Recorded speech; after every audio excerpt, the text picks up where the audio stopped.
le a tātou a matai se talu. Mātou whaftai te leta mai nei vai mo le aso. Yes, Lord. Ua mātou iai le tua i stasi foi o vaenga o le mātou o nanga le li e. Yes. I nei ama whai le tua o na mātou tau tua. E ala le tua i lofina ngalu. Yes, Lord. Na ia o le tua lofina ngalu pa ia i loto. Hallelujah. Ma nganga o Samoa o lufa penale li o na tangi mai ala. O loo mana o mia lau wha o la tanga. Amen.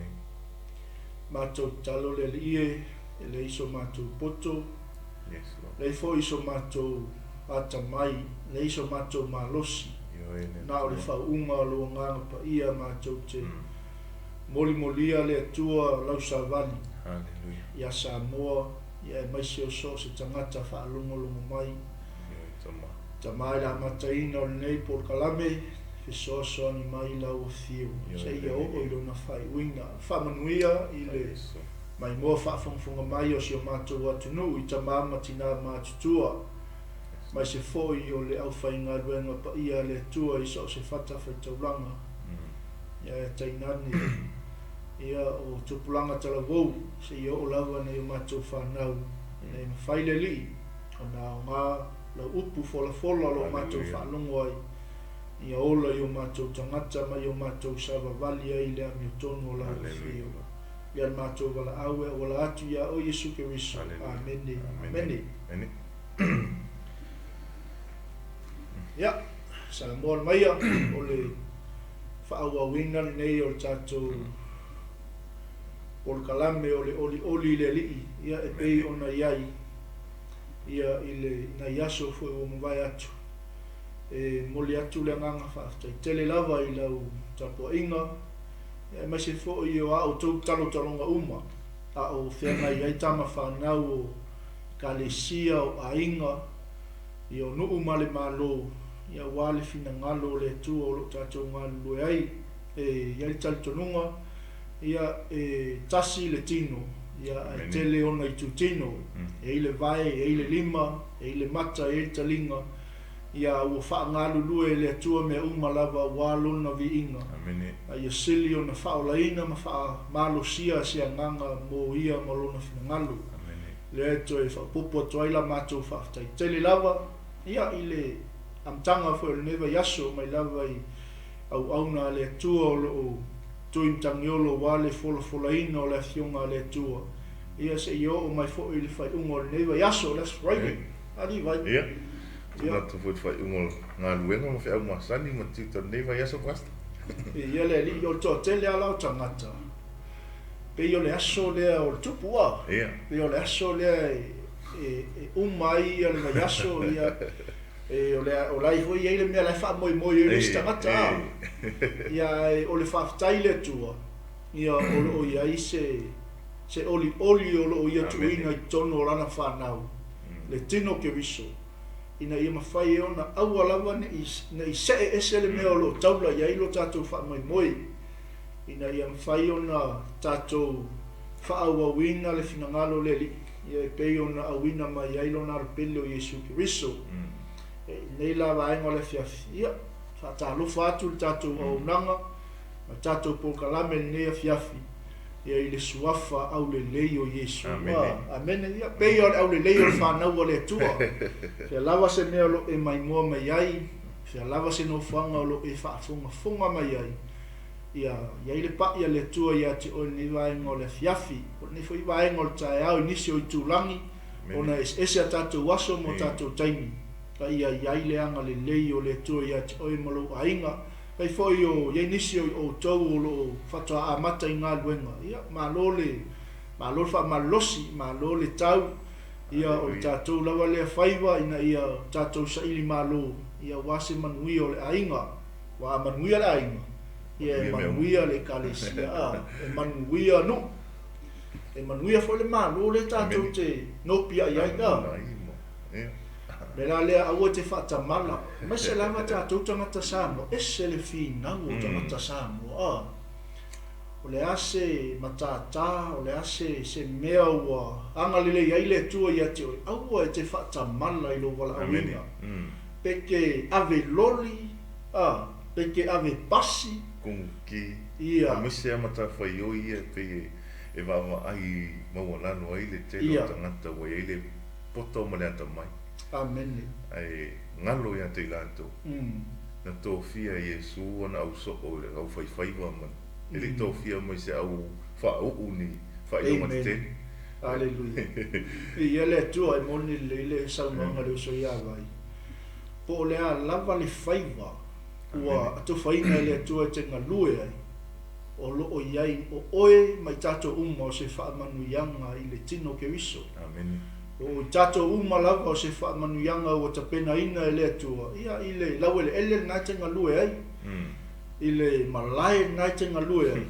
Na ia whai tato ma whaamanuianga i le ngata i o tato tua oi.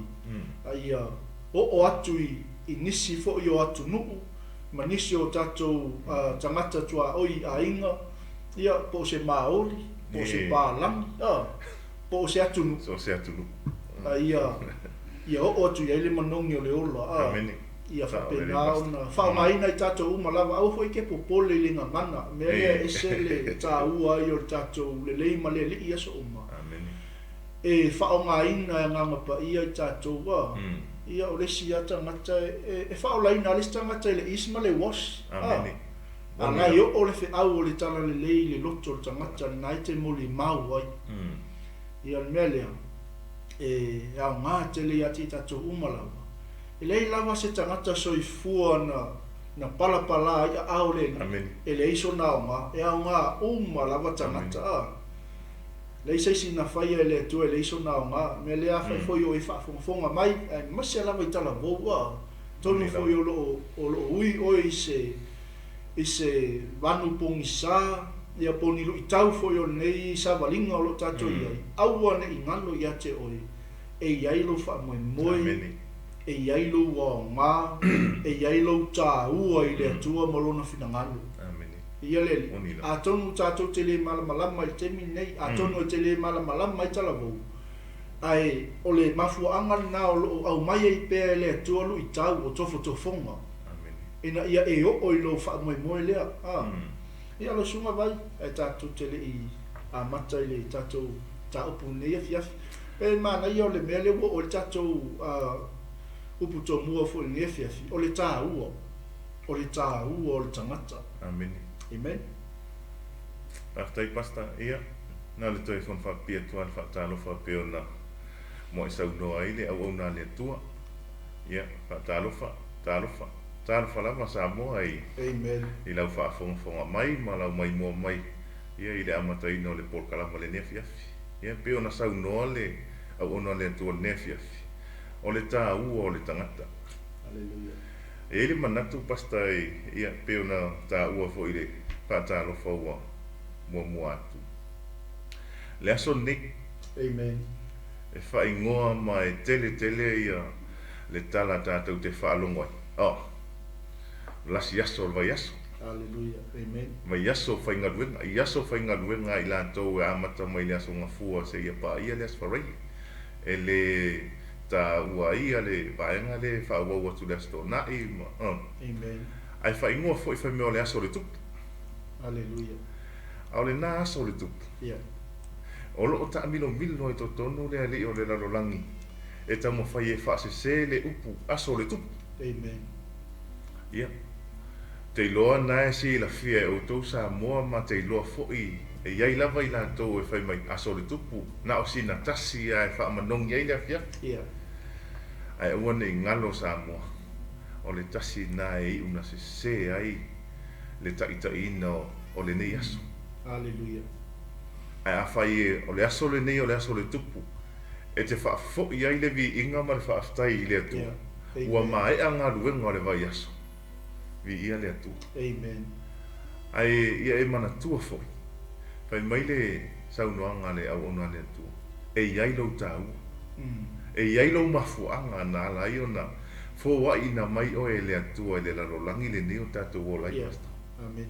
Ai pe ia ona fai mai ia tali tonu ata to fasili oi o le ale mena e saua ia o na fasili e whaafaingofia i le whaalongo avast ia ai ai fo ia i la tau e oso le ita o le alau whiau o le alau whiau te fasili ai amen ai peta ina o fasili tangata ia Yesu po ai ia au le alu na mafuanga o ka se manino le tala ma le tali ma le fetalainga Yesu na tali ai nei fasili o au na awina mai e lo tama na o sau ina ia whaola oe amen wa ai le mafuanga ma le taua na sau ai Yesu laulangi ne e whapena fo ila tātou e iei lo tātou taua na tātou mai e laulangi nei e uina tātou ui mai le whaingatā ma le whita o le savalinga ai peitai e iei lo taua na ala e o na au mai oe le atua laulangi nei ia e loa le ia me le tau ai pasta le tatalo i le atua i le au noa fesili i le atua po le alo tau o le alo ua ngā o le ale mafuanga na ala iona au mai i le lalolangi nei amen au ane ingalo le fetalainga Yesu o tātou o le masima o le lalolangi o tātou o le malamalama o le lalolangi amen e iei lalo tātou mafuanga ia se fatalofa na ma se whawhiloa i atu nā sa moa i le nei vaenga o le tai au inisio atu nu o le nei fui vaenga o le awa uli ia i le atu nu nei o New Zealand o whapeona whaatinu atu ele nei por kalama ia ma lo le soifua manuia amen vi ale ali e tā ua te lelo tātou malamalama e tā ua lo tātou o ai tātou i le tua me le ese le au ngā te leo tātou whaitau pēa o le fionga pa ia le atua e whetalai mai ei o ia mo i tātou umala ia o le upu whai le atua i si kei me ki whai kaua wha pēa kai kaule sa oka mea lai whai ia au le au ngā leo tātou whaitau le upu o le atua e koe whai kau whai me ia le fionga pa ia le atua e mana o mia lo whaalata mai ka a tonu foi o le fe ngai tātou i tiu te mawhai wa masangi foi o nei asu ia ia le stangata o mako i mamau a mareli ia a le ao ngā leo tātou whaitau pēa le upu a leli ia kako kei loa i kako mamau foi mareli ia e se le ao ngā o tātou malamalama i lo tātou tāua ma tātou wha moi ia o umonta pena ina e le atua mo i tātou umalava. E tātou tele amata nefia, ia se i kopea kula o gisi vai ia ngā mai o le lones. Langa e maua lunga tele i le tātou o unga. I lātou umalava o lo whaavono ina o lātou taimu.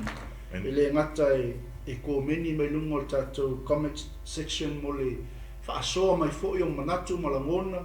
Ia e mase fōi o le sosoani a tātou pokalami. O se whasina malosi fo i au nā le atua, ia e mai se o tino ke riso. Pei o nā tala noa tele o taimi, o le tātou wa ai fauteli. O le whaasoa ato le pokalame, o le whaasoa mai o lau kōmeni. E manui ai le tangata o loo whaalongolongo, ma le tangata o loo mai moa, ma tangata foi o loo whaafonga ma mai moa me le tātou pokalame. Langa e le tangata e manui ai le whaalongo. E i foi le tangata e manui ai me sole. Le vau ke ni koe vai ka leo vai le ua na ke whapea au ia le ua o tangata fou le uso ai whatalo whatu nei piafi tino ke wiso a inga o le tua ia le tofine le ia e malole ia tai tutanga le vau sunga le whawhea ngainga ia tito whaftai mafuta mai o iso le sunga le whawhea ngainga ia Sarah ia le o ia Colin le visi savea ba malol nga loi ia tina nga luenga ia le se mateu tina fale nganga ia tina ia tisi masu malo lava mam le tapua i foi niva yaso i faiva ma tutor tatu ainga kalesia ia le uso ia Joshua tavita mnuo ia ma fatua le uso ia vailele ia tamaitai au le o usinga ia malol nga luen le yaso ia fatua ia ta ele committee aftai fatua ma futa mai fatua ia fa fowina ia fatua le sunga fa fenga ia asero Malo lava ma ngai le fu ko a maka ko le ngingo le e ta u ale ta to ngapa tie le upole li ia ma tau si le ta to so fu malo lo ina a ko fa to ya fa fo ina so le mo ko e fit ma fa to ko angalo fa to ko le ia ta la pa le ni le me ye lu a le tino malenga ma wai mana me ta to le malus e fola le tala le malo fa to malo le e pawalan bea e lo mau aku la ia fefea wa ngal fa kua le ko ngi ia ko ngi fefea a ese le manga ia me le ole tin le fefea u tala van secret place secret place ala pasta o ke pole ke lo anga ki ko ngi nga ia ole uso le ia pen en nu to lolo aftai uso mafuta mai sa ora fa tua o le aso la le fai me fa na o le tu le aso nei o le aso ma fie le wallet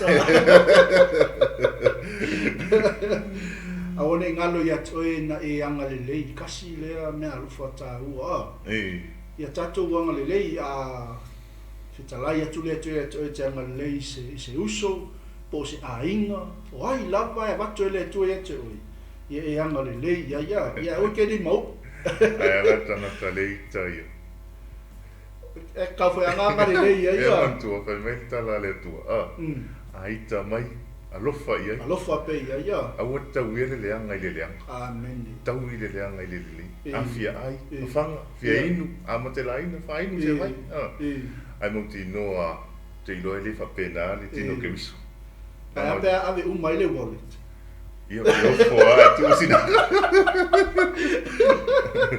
ia le tu Rosa right aftai to final mafuta mai le vai no lasso sala fai coordinate ia aftai tinal mafuta mai ia le li Veronica apa aftai mafuta mai oi sister onge malo lawan ngal lui malo fo ile fola il upo le tua amen ia sa o fa tu ia ta ele ia kilingi la pisi e ta u ata to pa ia le li ia tinale ia lin ia le tua malo lava Maria Falanisi tia sulu tala le usole ya sulu malo lava usol ngalui malo fo ile sa ili le li malon finangalo so mal fa fenga ia pata malo le se fu manuia pasta malo ngalu fu neva yas ia le tua ia le sunga fa fenga ia fa manutu tanga le vau malo le tatalu ia le tua tinaya Julieta uli ia mai malo tele America talofa tina malo lawan mafuta mai se Rafi Roberts after usual mafuta mai ele anga leo le tu i faiva matute foi o tofia ele li Serena Fionga malo lawan mafuta mai sumar fa fe ngainga le mai Valley of Hope Mavo alofa tunoa after pasta mafuta mai e foi anga leo le tu nei fo il fa unga fo neva yaso le uso ya Larissa after iva mercato fa mai no va iva le sa oi fece au le sa oi pasta fiu tamana na e mission fa mai le ko kura fa ka vena mai milo moa ala mana o mien fo mai ko kura ia le li ana melei fa taitinal ma futa mai fa mua le atua sa moa faftai mafuta mai le vaenga le fiafi e fulenga le o le atua iti Marina Malu Florence ia uso ia Malu faftai mafuta mai fasina Filippo oiso kama kelele o fasina le fa pe alena pasina le message fanga le mole encounter na ni amata me nafi na lim tayau ai ala su esta vale algo i le pokalame nani o le ala na ufai so se tangata sa ili le ia sa vali o te mana tu ale la uma apostol William ia le mamao le mena fai le red na sa vali ya na ta fia ai fia inu le ia le fai mai mole a pe mo se di o so le to fia e passi nga ia le afi ale ka su ska ba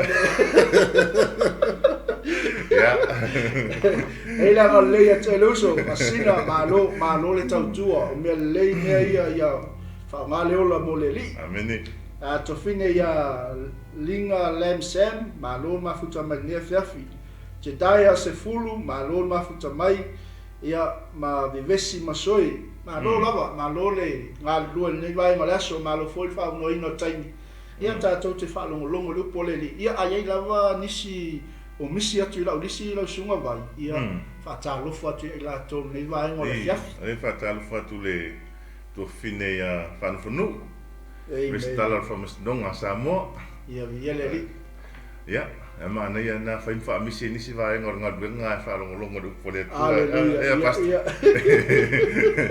ia malo fa tail ma futa mai to fine ia fa tal fa to fine a Serena Fionga fa tail ma futa mai ia va ai ni vai su se mani tui ni te mo tu se mai to ia ai wote pole silia tu le vai la au to Yesu Kristo na yo o tafa a Serena ia o te loa ia ma le uso ia fascina ma lo uso ia fa tali mai na ne a pas ia o te loa na o le tele lava na mai to lo wina la sunga ia fa ta lo fa tu le sua fa manu ma lo Yesu Kristo ia ta lo fa lava amen ia so antile ia Elena Paino Nico mai rotorua alo fa anti ma lo foi le on sa ingal vengal neva yaso alo fa tele atu mo oi ia male ainga o leva ia tu le misi lo fa ta lo fa tina le ainga ia Sara Tanielu Breta sa ele to tau wana misi lo fa ta lo fa tina le ainga ia fa ta lo fa tu fa tu le suma le bona pa tai la suma vai eselma na yo le swafa ke lol me mo no tina le mo mai ile tamo forfolanga ke lol me nga misi ke yo pola se ma fo anga o ke ka lo al fai o le misi la wa ai le ya talo fa sa fa tai ma futa mai oi sole ya me sal patti mo le toni ma lo la va uso me ma lo fa ma lo si no wenga lo foi la au na ile li mo lo na ngalo ia le tua ia ma le uso le ya maunga seve maunga so le ia le ala fa sa o melus o le ala fa pa ko va ai melus ia vaile ia ma fa si leva ia o le nga fo le o le ofo ino lo so i fu mo le tua ia o le tu lau le leile ai wa pena ele li ia e toe va ai mai fo ia na ia tato a inga o mai masani ia o le o fa o nga le o la mo le li ia ma lola ba tatou ainga nei afiafi ole tatou fa soa le sa fa pau mai le na yaso tona yatu le sa tatou tala noa il fa filo inga el apostolo le kalesia ia e maise o lana tatalo na ia tatalo i mo le kalesia e tatou nunga ua matua i tele ni mea le lei na laulauina mo i tatou umalava i le mata upu lea mua tu se Filipi ia lon fa mo i le sfulmaltas ia sa tatou tala no ai le mata utia o le fa filo inga el apostolo le kalesia o se fe au fo i lea mo i tatou umalava tatou te fa filo ia ai o tatou uso i le tala le lei o a inga o wo mai masani pe a fa sa kusi vo le pe kasa o message ngai fa fe au ngai ia awal ko inga me ho le ka ko e mo le sina mana e mo ya tu me so ye vai ona we ta o tu langa i tu se ave sunga i fa ferenga ia ona te loala le taimi mo te le swing o tu se ave ana au na le tu o le tele o mena ta masani fa ftai le tu o tato o le ni aso fo ia la sunga le tama ia ia le mea mo tu se tu ai sa u tonga na le se fa la ora ona le tu na fa pela manu ia mai le loto tinga na tele tonga i la lole ia te lo ele te fa penalti no que viso le mo fa tu si uma tu si le Whawhiloa ia to ina Paulo. Lai whapes whai whi au se ala i singa le Tau ala whapeo se tomaanga, se tulou. Ia te oe le alofa tu no le tua toa mo tātou ali o Yesu Keriso. E me sau ia na le se. Ia ngā fo i mui tātou umalapa o le whawhelo inga le apostolo le kalesia. Ono se oli na tuina le tuelo na loto. A o iai to tono le whare pui pui. Ia leana ia whawhelo i mai ia. Whawhelo ia iate o tau le alofa tu no le tua. Male manuia. A toa malo tātou o li o Yesu Keriso. E se le ngā ia. Aua lava whai alau message ngā e ke whawhelo e iso uso le tai au. Aso uma. Ese le manuia o tātou luto o tātou te whaalongo i upo le tua. Te iloa pasta. Le nā whawhailoa i ni e manatu mai langai. E eile taimi e te alangi le tai au. Whawhailoa i lutua oi. O lau paanga. O sesi te teksa i whailiwhi au tustusia. O sesi te bala au wai. Ia te oe le alofa tu no le tua ma le manuia. Amen. Mai o le ali o Yesu Keriso. E eile taimi ne se ai tātou whapea. O ave so o tele. E aua ne ingalo ia te tātou. E eile manuia o lo watu le tātou upu. Praise the Lord. Wa o le ola. O lo le pula o le tātou lau whai. O lau upule na. E manuia ai se loto o lo ala ane maniti ngā i tai au. Abasta. I ele mantua o le si vaenga o le mafua anga o le tusi. Ona o le loto whaftai o le apostolo ona o mea lofa ona o le anga le lei. Anga le lei o le nu. Mea le sa whanau o le atua. A anga le lei atu se tangata ia te oi.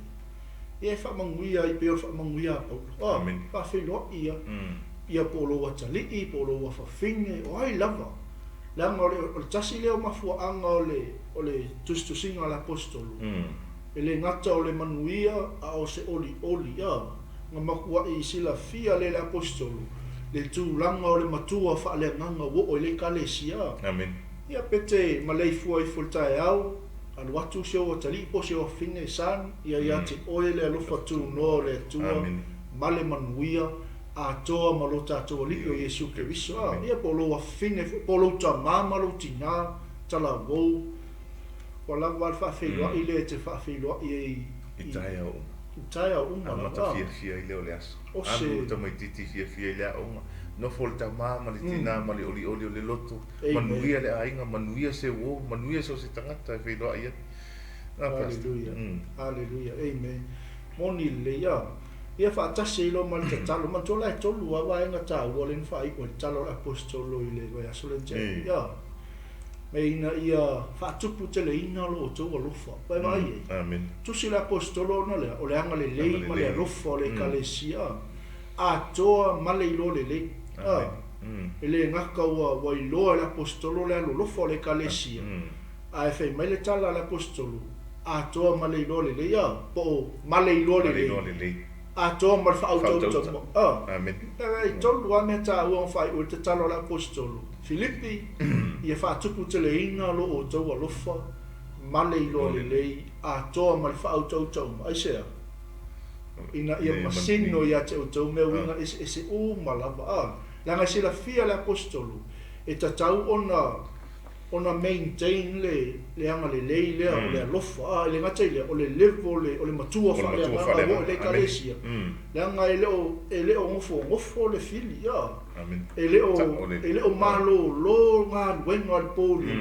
Whamela i o Paulo le kalesia, Filipi, i e whaatupu te le ina lo o tau alofa, lua, male ilo le lei, tolu. A toa ma le whautau tau maa. Ia lenga yang kako ngofo le mele o whautau tau vai. Wa lesi e masau ke le launga, masau whaasoa, masau moli maua, e laku alu moli mumu. Ki ngā e mo mai o la mataunga ko ai alua. Ia ngala vea lo le whamai. Oi, angai lo yang fewa I fo le maanga a o le vanga fai tu tu ia le fa uta amen ia le ki ngā ngā ia kui wha ilo foi e 5 kilometer le ia lo se lau 2 ia ai le au ngā pasi mai la whātulanga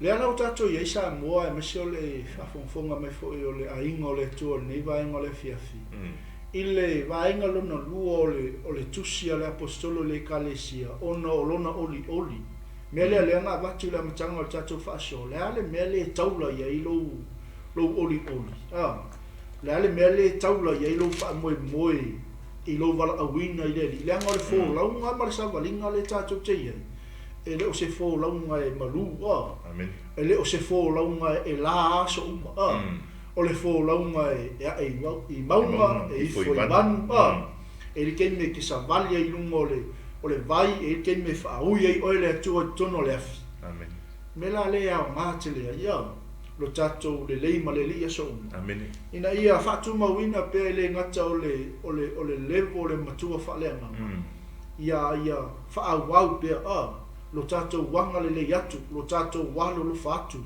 ma ia o tato I loa le le ai ngā ruenga le pōliu ia le lau tato iai whai upo suma lua o le tusi lea mo Filipi ia whai upo suma lua le lau tato o mai iai le ngata le ua umal whaafeiloa I maltatalo le apostolo a le lau o whaailoa mai le apostolo le ngata o lona tūlanga ia o tala noa mai I whaatatau lona whaiwa ai sila le nta upu le mua na nta upu le mo tu se Filipi e umale nta upu le mo o tala noa mai ale o lo mention mai ale tala le amen o te le mai lo le pe fa fiona mention mai le apostolo le upu le tala le o le good news ale la ka ko o mai fe upu le spuma lua ngai spuma le iwa tato je amata le ala wa matana tala noa me le apostolo I lona tu langa o lo ia I to tono o whaipuipu malana tusi fo I whate tau lana whaiwa ni ieleli mana ia tato o upo leli ia tato whaasolo ai lea ieleli toi whatalo whatu niso I lato whatoa mafuta mai le iwaenga o le fiafi mai lea whai upo sfuma lua le au soe o te manao ia I loa outou o mea na o ia te au ua I uina tupu atili ai le tala le lei lewa ai lei ai ma tau tia ia o le usai o le tau loto ale la apostolo mai lawa I le whaafeiloa inga o lana tatalo o lana whaamalosi au o lana whaafetai le kalesia whai mai o te manao ia I loa outou o mea na o ia te au ua I uina tupu atili ai lea le tala le lei amen ia leli ia ngau kako malama uma I le tala anga ma le olanga le apostolo au ina whaatuputupu la ia I le atua le loto le apostolo I le tala le lei ia whamele whaperitania and I want you to know my dear brothers and sisters that everything that has happened to me here has helped me to spread the good news amen ia leli ia le kako kala mo fo I le nei le vaenga mo tato faso o le ale good news le kako ke kala mo ai ke mi amen o le ale tala le kako ke le kako ke avea ia le ale fai mai la apostolo Paulo o le mea le ua tupu atili ai le tala le ia le e ta ua tele le toi whamanatu mea le apostolo ma toi mana o le apostolo ina ia tatou I loa po lo tala noa I Filipi mea na o ia te ia man toi le o tatou ia I le wa matan tatou tala noa le tu langa o lo ia le apostolo ia le ona o le mato pe ia ka ko fa so le vaenga mo tatou por kala mea o se tangata le no tia o se tangata le polo o se tangata wa le mafai o nga koe fel wa I le fai wa sa masangi fel wa ia alai kusi me ko kongu I ka ngaka le sa loko ai sea langa le manga o ia le apostolo ia fa au le sa vali le o tala le ia lo sunga vai pastai pasta te lole Antanto vava ai lo loto ile foi upule sforuma le lua. Amen. Pai mai le tala to ina le au soi. O te manao ia I loa ai o tau o mea na o ia te a. Ua iu ina tupu a tili ai le tala le lei. Amen. O te loa to te leo I tātou tino ke riso o mana malama I le tala anga to ina leo pau. Amen. I leo langa tuai ina I le to ina. A tātou vava ai fo ia paulo fe mai o le tangata ata mai. Hallelujah. O le tangata malosi e poto le tula fono na uiu taia. A o le tua nai leo le toina. Na alu ai e tau nuu nisi o ana fuafuanga fai. A tātou tala no ai fuafuanga fai o se mea fau. Apas? Ia. O se mea fau. O le tele na o le taimi. O le toina. E le fia le tala le lei lea tātou te tala ina le taimi nei. Praise God. E le fia le tala le lei a Yesu Keriso. Hallelujah. Ai peitai. E peia ona fai atu le whaatalofa le amatanga. E iai lo mafuanga. Amen. E iai lo tāua na alai o na awina mai oe le atua I le lalolangi le nei. Yeah. Ina wanu na to ina o Paulo. Na alu e tuli ma wha umatia po pe fasia fo I le au kerisiana. Amen. Ia lena taia ai le malamalama ma pupula o le atua. Ia. Praise God. Wha pupu se whamatalanga pasta. Amen. Pe mele tala le atua ina ua fitfilia ia awaen ia Paulo ma pe mai. Ua auto fia oe e fai ma malama o nu esi. Ina ia avea oe ma whaolatanga e o i tulu inga o le laluranga. Amen. E le I loa e Paulo. Ia. A mea o ia o se apostolo. Amen. A mea o ia e avea ma waa o le ipo le tala le leia le atua. Praise God. Nei ni nai le mta ukua sfuma le tolu. Amen. Ngaluenga sfuma le tolu. Ia. Lea la o tau nuu mai I le kale sia fili. A tātou wawa ai sau e ngaluenga sfuma le tolu wha sau e o mai ngaluenga sfuma le ono. Ia. O le amatanga mai le nao ngaluenga le to ino Paulo. Amen. Ina ua mai anisi o mea na ui mai ele to ina. Na o mai I Makedonia. Pai mai o le kale sia le na iai o Filipi. O I foi. Lea na mafua ai o na fai e le to ina lea lana tusi mai titono le whare pui. Praise God. Ai longa iei se ta se mawhai o na fai se tusi mai le whare pui a pasta. Yeah. Pea o ni whai ngata ma puapua ngā o le ola. Amen. Pau ale mea lai e o le mautonu. Yeah. La fesili le mafofau. Ai se a mea la aloka ai o te isolia se tu la fonu. Amen. Ai peitai. I titono le tusi lea Paulo whai mai. E tupu le oli. Amen. Na tupu le oli o Paulo I totono al whare pui. Ia, nana yeri mea na tupu I tono al whare pui ni teimi na averevi I ngā Paulo masila I tono. Yeah. Amen. Ia, na pār whai titili me whapena ma taltala. Au le mea mānaia, le mea mānaia na tupu I tono al whare pui pasta. Amen. Man whaafonga mai a Samoa. Na I ua na tau tango ai le au auna po le ngalue, po le na tu I le gate. Amen. Tau fasi a te ia. Ia. Peta. Praise God. Wala au Paulo. Au ane e whaia na mea. Amen. Ma te no sola o lea ma te tonu al whare pui. Amen. Ia. Whai mairo ma le tala lauruna. O fia ola. O le ase mea o te whaia. Amen. Hallelujah. Ia pau ale tala Paulo. Talia Iesu e vea mari ma whaola. Talia le tala le lei. O ina. Na whaola ina ai. Le au auna lea I luma. Po le tangata na leo I le whare pui. Ma lona ainga. Ina la lea na tusi mai ai ina ne I mautua se whamtalanga pasta. Hallelujah. A o teime o iai Paulo I tono le whare pui. Na I loa le e Paulo. E le I mapu le tatalo a Filipi. Hallelujah. E le I mapu le tatalo ma le anapongi a Filipi. Hallelujah. E talo sia le teime o iai I Paulo I popua ngā ma whaingata. Praise God. Na o mai ai te Salonia. E iai le mea na tupu na fia ai fia ini. Amen. Fia maua e Paulo, le apostolo Paulo, se fesoso anu. Praise God.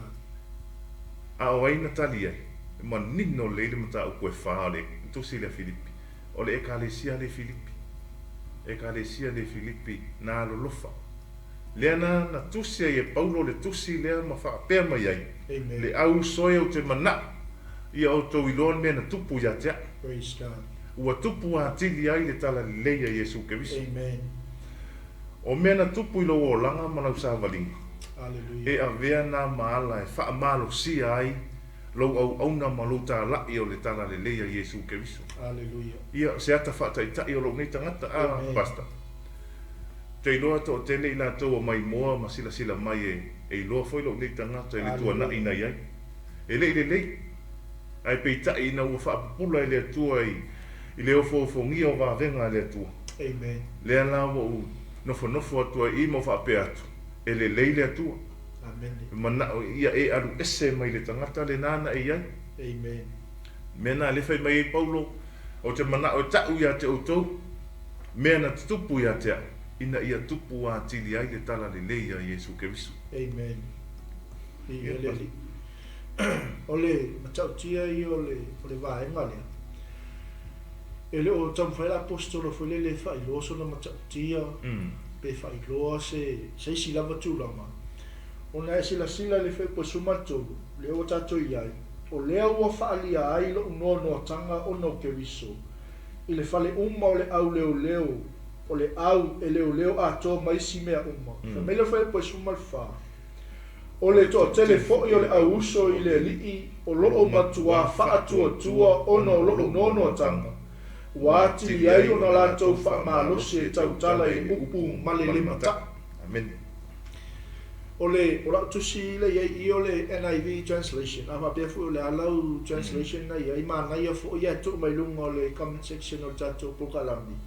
Fai mai fai po sumatolu. For everyone here, including the whole palace guard, knows that I am in chains because of Christ. Ngai kusa ngai loa le au leo matangata umma o le tutonga o whai pui. O loo no atia Paulo ono Keriso. Familiar whai po sumal whai Britania. And because of my imprisonment, most of the believers here have gained confidence and boldly speak God's message without fear. Amen. Vialeli. E ile kaimie e nono tia I tatou e taimie e o mai ai I alu I tau o savalinga I tatou. Ale mea le alenga le whamatala me le apostolo no le mea no o ia te ia. Ngā o I ka ngaka I ngai kongo le whale pui le au whātua uma matangata uma e tali tonu I le whi au o le tala le lei. Ngā makua I maua ro lako ko a while mua. Ngā ia te I lātou le toa e tautala ma le mata. I lea. I le tala le lei. I le tala le lei. Mo le sa valia le tua. Lea ngā makua I tala noa I le apostolo pe wha maa losi me le apostolo I le kalesia Filipi. Ia auange ia. Inga ia auange I muta la o tau oli. Ia le tua. Whai mele whai po suma lima. O isi foi wa ta la ia Keriso male mataua lava. Male fina wali. A o isi wa ta la I le loto le lei. Praise God.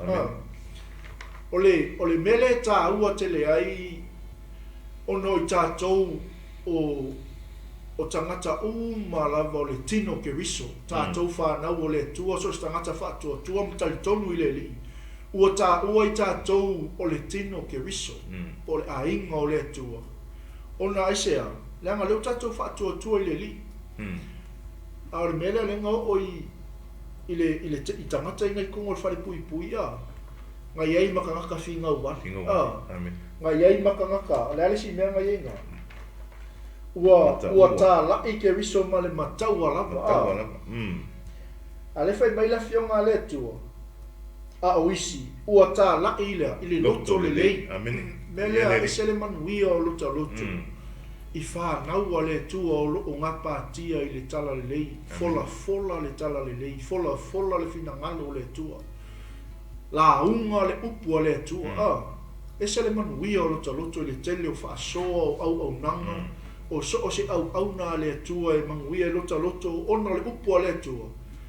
Ai ka maka ko foi lola I wa ile fete na inga ua fai mai e lesi au na lesi au na o nga o lo le ole ti nga fa le nganga ia te tato uma lava. Amen. Ai man tu le tanga ma foi pole sumato nga makua ia mata tau tanga. Amen. Ale wa po sau I fai upo sifulu male lima. Wa iai fo le finga wale. Wa iai male matau. Mele ta le tino ke riso le aingo le tua. Le whanau pele le tua. We are all members of one body. Amen. Praise God. Ai sila atu mai moa I se si au no lo tala il fina ngalo le tua mo fola le upo le tua. E manga o mia lau ko mengi ma lo lava. Ya te ole au na le tua le wha malos. Ono leisi mea pasta. Wa iei lato wa whaongaina no lato wata mai. E tau, e fola mai e leisi au na le upo le tua le tala ina o le tala le leia Yesu Keriso. Ia au o whaamasino fo e nisi ua ata mai tele le upo le tua po le tuspa ia. Amen. Ai o loo mo o mia, e ngā lulue whaatasi o le tino Keriso. Ina ia tā lai le tala le lei I nuu umalama. Ma so se mea. O ifo I leo te toe mana tua ai, I le fuai upu le se fulu ma le lima pasta. Lau sau noanga I le tāpu kalame mua. I la tau o loo pei o le whetalainga Yesu I o na so. Ia o tau o atu e whainu umalava ma so. Amen. Ai ia whaatali I le anganga pa ia. Praise God. Ia o nisi. Ua e tā lai lo lato I loa ma lo lato to mai. Ua malama peita. E te tau na o whaatasi ma le anganga pa ia o le atua. O ina le o te iloa tau iai se whiwhina ua inga ma se whete ina inga. I le upo le atua. Ina nei e se fo I le whaalonga a lea tangata, ma lea tangata. Ia ai mai se lama.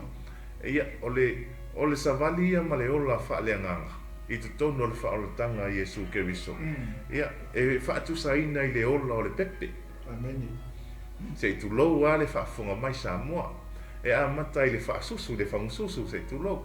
Ia ona soso ane ai lea male sina me ai palu. Pasta. Ia ne I whete e nai I le langona. Ia ai awane o tātou whapena matu maua I lea tūlanga pasta. Ia tātou tā lai le tala le lei ma o tātou loto le lei. Whaatase ai ma le musumusunga le anganga o le atua. Ina ia manuia se loto ma se anganga. Amen. E mana tua pasta le nei te iwa o te le mana o e tupu I tangata o le atua. Le feta lainga Yesu na whai o so o I le tusi lea a ma reko sfutolu na whai upulua tasi lua. Amen. E iei la tau e o mai whai mai o a ora Keriso. Na ova aia Keriso I o. Na ova aia Yesu. Ai mana tua whai mai Yesu. E ma whai fo I o na lātou whai o vārenga ma whai longa I loo ingoa. Nei se ai tātou. Ia, au te iloa le whapena le tino Keriso o lo whaafonga mai ma mai mua mai I le polo kalama I le nei vaenga le afiafi. Ia le ma lo whaasoa vai. Ole mea le o tupu I le taimile nei. Mana tua le tala la apostolo. O loo ele ngata o loo tala noa mai lona tūlanga nei e tono whalpui. Ai ngā makua I whaamakalau ili mai al apostolo lana whaiva. Le mela leo sau noa e lau sunga vai. Ole mele o tatou wawa ai e li taimini nei. Mantua. So ka kouso le kusanga le wawa ai masei an mea rua ia. E whaalonga kulo wa se me se mea wala unga mele au fe mele se mea la. Ole me sili ona tā ua ia te tātou kako ka office mea lele. O loo whapena o na ngai pātia I fōi ia o tātou uso ma le whanau o le tua. Ia al mele vai a kulo wa le manguia le whaalonga se mea le whas. Ia ngā whailo leo le post, whaile tala. A le me sili o le tāu. Ia o ka kuli a prasaka me maua mai le. I so se au na lo whapena o na lau ngaina le fina ngalo le li. Amen. So le menga leo kupu nge keningi. E wawa ai masei o telo tangata. Sa o lele. Ai ole toi whamanatu lea mo I tātou tino Keriso. We are all members of one body. Amen. Praise God. Po lea peke kalikong. Peke re kalikong ule mea lai la unga ele si au. O tātou unga lava o whanau o lea tua. O ka kuki wawa ai masei. O la wau ia format vai o ke kuli maka ia se me mangu ia loka loko. Amen. Mo ka sa ili a kili ai foi. Ongo ole mantua le se kako o ko foi po sumal fitu. A ole me foi le tupu le tele o tala inga a. Ua tele na fina o vale tangata. Ale fe me tala ala apostolo Paulo. O nisi foi o fina o vale. Ole kako faiva la mal tato au nanga ile atua. Ele fina o vale le au nanga tato. Ele mataua ele fia faalia. Langa ole kasi le me le kupu i kala inga. Amen. Ai ku ia kwa ile maota po le lawa tangata ele o le alawa tulanga o lo yeisi ai. Ia petala no ma fo la total tonunga po la towa o. Ole upo le tua we don't debate the word of God. Fa manuia yai manuia le mato ia le fa au le ngadwenga ma le au na. Ia fa au ka ma fai langa fo ile mantual tala la apostolo Paul ye o lo muli mai Amen. Ia linka le tala le ia le taimi o le tua il ngafo ai le ngadwenga tatu ile fai mal fina o vale. Amen. Ia le a sila lai fe pas fulu male fitu le tato ia fe mele fa pertania. Those others do not have pure motives as they preach about Christ. They preach with selfish ambition, not sincerely intending to make my change more painful to me. They preach because they love me, for they know I have been appointed to defend the good news. Amen. Mela le taua, ele fina wale faiva tato, ele fina wale lo tato faiva. Ole faiva o tato, ole pui ole tala le lei. Amen. Ieleli. Ai la se kaime ke kau ko le au na lo fa ma lo si mal upo le tua. Ia ka ye sa ko mengi ma lo ya ti ole au na fola. Amen. Ye ole faiva tato, ele fina wale le faiva tato, le fa na ole tua. Like I said today, we are all members of one body. Amen. E a male vai, e a male lima, e tasi le tino, ai te leono i tu tino. Amen. Io tato malava o i tu tino, le tino ke riso. Amen. Ia lele, e ka kou ke wha mawhangawhanga, lesi au mai wha marosi, lesi uso. Wha nau o le atu, e ngā rurue wha tas. Ai ole tūlanga nā male, pei ole wha le tonu nā le oia. Pei mesa kako sa moa, pei wawa ai maseia, hoi lele. Ai e tasi lawa le wha masino. Wa na o le atua, na o le atua na te wha masino ina i tātou malawa. Aongi wha mewa e kalia e sua le o wha masino ngā le atua i ati hoi. Aongi e wha mewa lewa ngā kaku ngā luenga e le o wha masino e wha masino ina malawa i tātou i le aso le wha masino ngā le atua. So le mea lea. O tātou malawa i tū tino o le tino ke riso. Ia leli. O le si foi tūlanga pasta. O foi ni o tātou o atu e momoli le whi au le atua. Ai e le taria tātou. O na tātou whitai lea. Praise God. Ia. Le ai. Te tālo ia wha manuia. Te tālo i le nganga o le atua i. O wā tātou te o, tātou te toi fo i lawa i sia ai. Tātou te leo i loa foi. Po le ase mea oi tupu sia ainga o mafua ai ona le talia le tātou tāla inga i le aso ma le aso tātou te atua e le ngata foi tono ainga au sa uo te whaamalosi atu ai ai le talia oi au e te popoli au e te ita ta talo whae e iai o lima whaamanuia le atua e iai le tali tonunga o na o le anganga lama o le atua e wheliwa ina le loto o le uso tua fine ta mati na whanau pau ala tātou ngā ruenga peo ngā ruenga le apostolo tā lai o tāna le leia ke riso mo moli o le whi au ina ia ulu ia ai o whina ngalu ina ia whaola ina wale atua malono malo au fo ina ngalu e te tātou e iei tangata i le tala inga male ngā ruenga a Paulo e le fia ia Paulo ai le i fo iei Paulo e le i wha pēr na whai e se tala Paulo a whai atu lo le me whai le ai sa moa e le i fo i ai le tala inga Paulo me le na tātou te maitau ma sila fia ma mātou iloa e le i ui le ngaduenga tā la i a Paulo i se awanga filemu na ui whainga tā na ui le lou wā le tau o le sou o le vasa na ui i le ai o se mea ai i le ai o se tupe ma te la ina le fia inu ai e le i wha vai e le au na le tua na o a Paulo le ai o se ngaluenga e o te iloa e tupu le tūlanga ia tātou pasta e tūli lo ma le ngaluenga o ka se whaanoa noa a pasta whaanoa noa ma ai mai loa uma e tangata o le atoa lo fia ai se a langa o le ngaluenga le na e fuafua ia i tausi ai lo ainga tausi ai se au whanau whai ai mea whai o le nu o le ekalesia so se mea na e wha moe le ngaluenga lea a le o tuli oi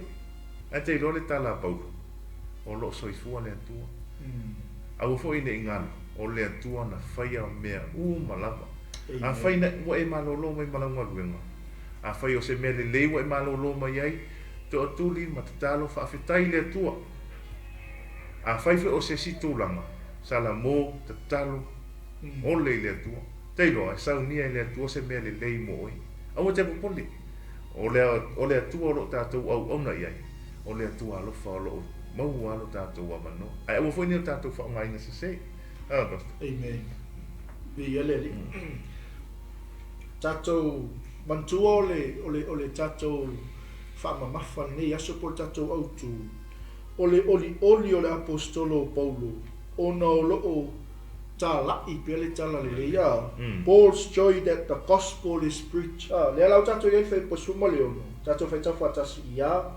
oe ta lai a te riso ma le fina wali e le whaia ma le whaamaoni o loo manatu natu i lātou e whaapopo ai le puapua ngā i lo nono tanga amen Vai vaile ia. No le mea. So le finga vale se wani ia. Le ko kongo fali pui. Ai ngalo ia ke lako. O le a kili inga ngongo kia le apostolo wa. Fia le. Amen. Ua le fa maoni ia. Ele faia mal fa maoni tala inga. Au fa popo le popo nga i no no tanga. Tato fai tafa tasi suma fitu ia. A oeta la i male lofa. Ua i loi la tau ua whatuina au ina ia o whaton watu le tala le lei. Vai, peia on kalangoa. Le whanau le tua. E malam ka upu lea. O mention mai ai la apostolo tala le lei ia. E tā ua tele, asia ina ia sa o tatu tala le lei. Amen. Sa o tatu sa vali. Sa o tatu fe au. Nanga isea, asa au. I kaku ke le finga u vali. Amen. Amen. Peia o ma mangako e kaku pol kalame ile tele o taimi. Ole tala le lei o le malo le tu, o le vai keli. Amen. O le ale wingo le tala, e iai kukongu le wha malo longa. E iai tutonu le toi tu ma le maliu o Yesu ke viso. Iwa vai le iai. E iai tutonu le alofa tu no o tama. Amen. Praise the Lord. E kaulua uma mea ila, il tutonu o le tala le lei o le malo le tu. Le ala e ka u fa e alfa ma losi ma le apo e l'apostolo le tala le lei e un malan ka o ka ku fa lo molongo o fai mai ala apostolo ile tala le lei amen mai le fai punga sumal fitu a o e tala i male alofa be vai ile ta wate o ai lo ai lato o fa tu ina o ina ia o fa ton watu le tala le lei praise God. Salola e sumal valu ia o le nei pe fa pe fea e ui lava i tonga fiti uma pe fa tanga fai pe fai ma le fa maoni ua tala ina tu ai ke riso o le mea lea ua o oli ai e moni o te oli ai lava amen e vaile mele le fa malo se le au nanga mal pokala mea o sa mola tunu pili kaka ko wo kala le nanga le mangingu o Yang tala leile leia. Leia ko kung ke riso. Amen. Leia to tonu Yesu ke riso. O Yesu ke riso. O i o le tala le lei ato to. Amen. Leile ka ko loku le o le full gospel. Amen. Esse le ma mai aso le o le ngoli lotu. Full gospel tala le lei ato to. Amen. Praise the Lord. Wa ka ko wo fe ka la Yesu. I ka ke ko fe mai le mosalem e fo le ma ko Yesu. Fe mai si tal tonu e fo le ma ko Yesu. pa o le tala le lei o le malo le tua o le waikeli Amen. le ei to tonu mea uma lava e winga i le malo le tua winga i le lofa tunua winga i le tele o tala le lei tele o savani le au apostolo le au misionare o le au fai evangelia o le au wao ia o leo mamoe vai ese le tāua vai O me pasta ona leo e tāua le vaitele ne ei nisi o alo mawhanau o lo mai moa mai ne fisiringia po le ali vaitele praise God le upu le tua le vaitele le tāua le ona le tua o lo iai umai tu tonu Yesu ke viso le alo le tua le tama e ona le lofa tu no o le toto Yesu ke viso fa mangalo ina i tātou o le fa o tanga le tu tonu umar vaitele le ta o le ona le tua amen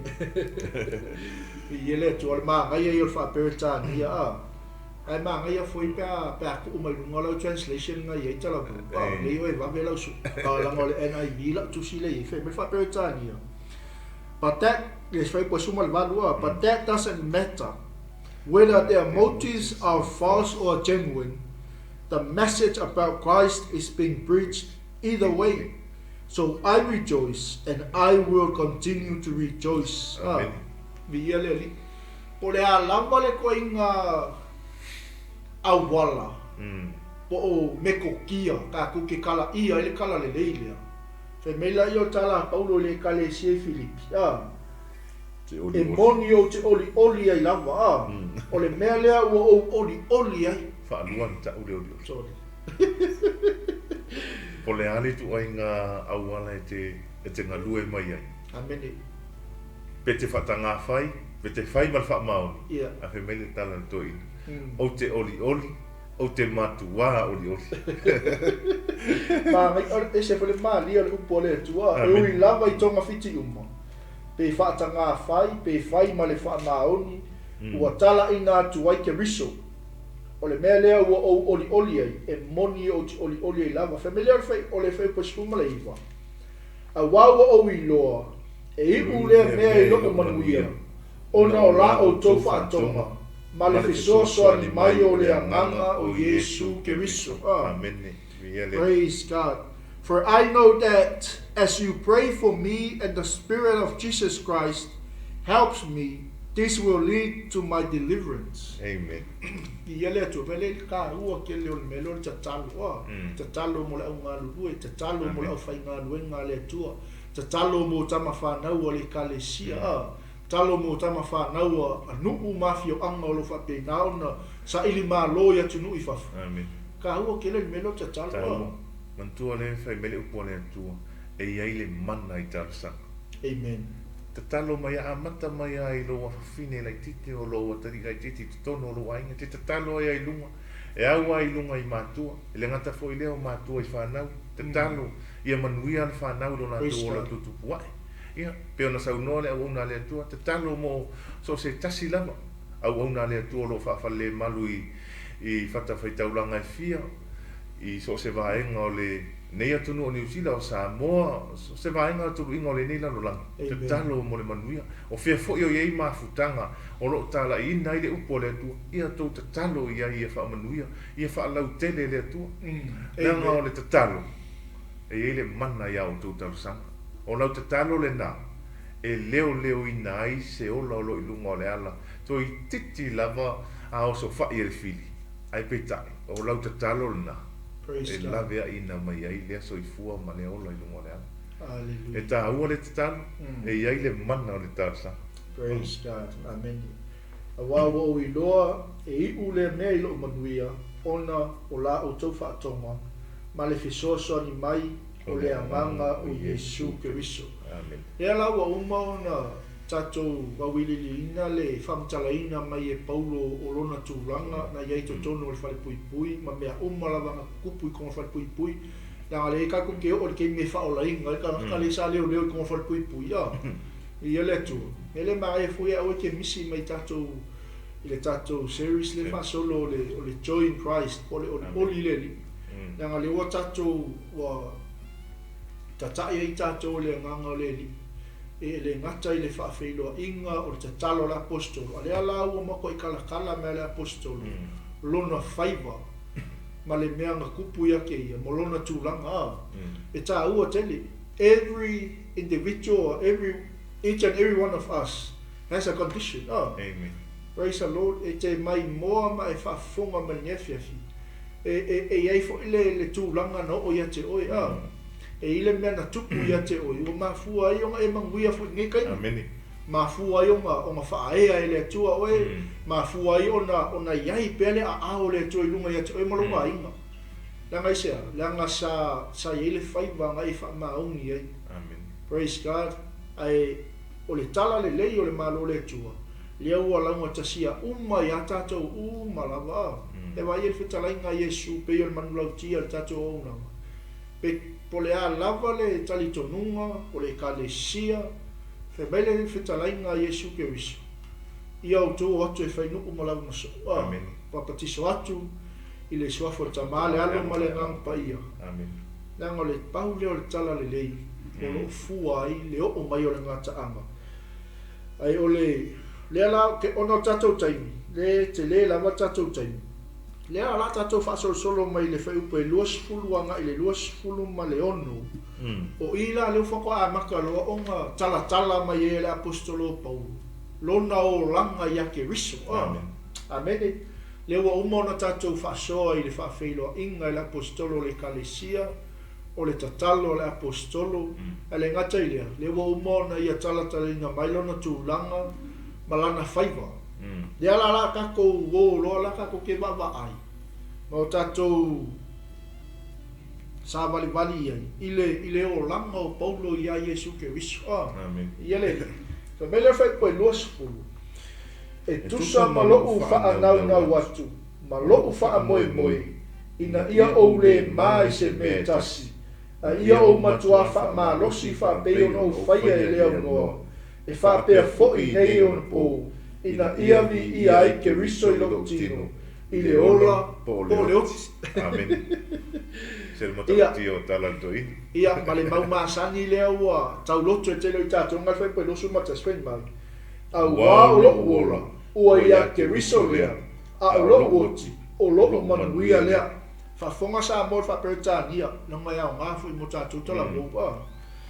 For I fully expect and hope that I will never be ashamed, but that I will continue to be bold for Christ, as I have been in the past. And I trust that my life will bring honor to Christ, whether I live or die. For to me, living means living for Christ, and dying is even better. Amen.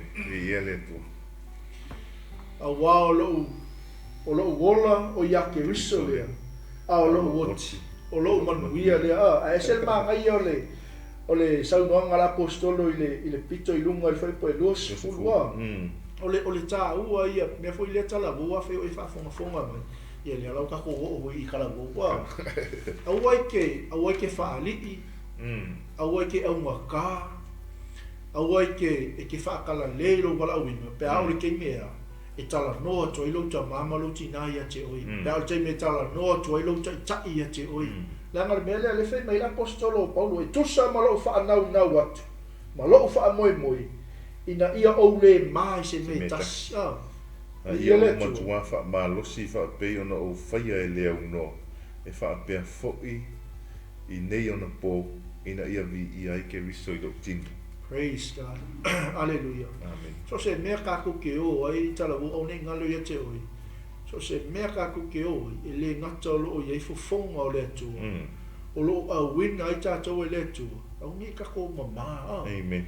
Au pei au sanoanga la apostolo i le tusia Roma. Pei au le upua le atua le tusia Roma. Mea leo te le mai le tala le lei. Amen. Ai sea. Nango ka kou au e fe au. O ka kou kako ke molia le tala le leile. Ife au. Turuinga lola. Ya maka kuise. Ya maka me kongolo ainga. Amen. Asunga vai. Ese le mana ia o le whaitau lea, o le whaupunga lea le apostolo Paulo.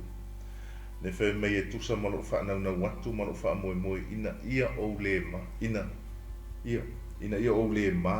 Ia. Tele tātou, i le nei vai tau.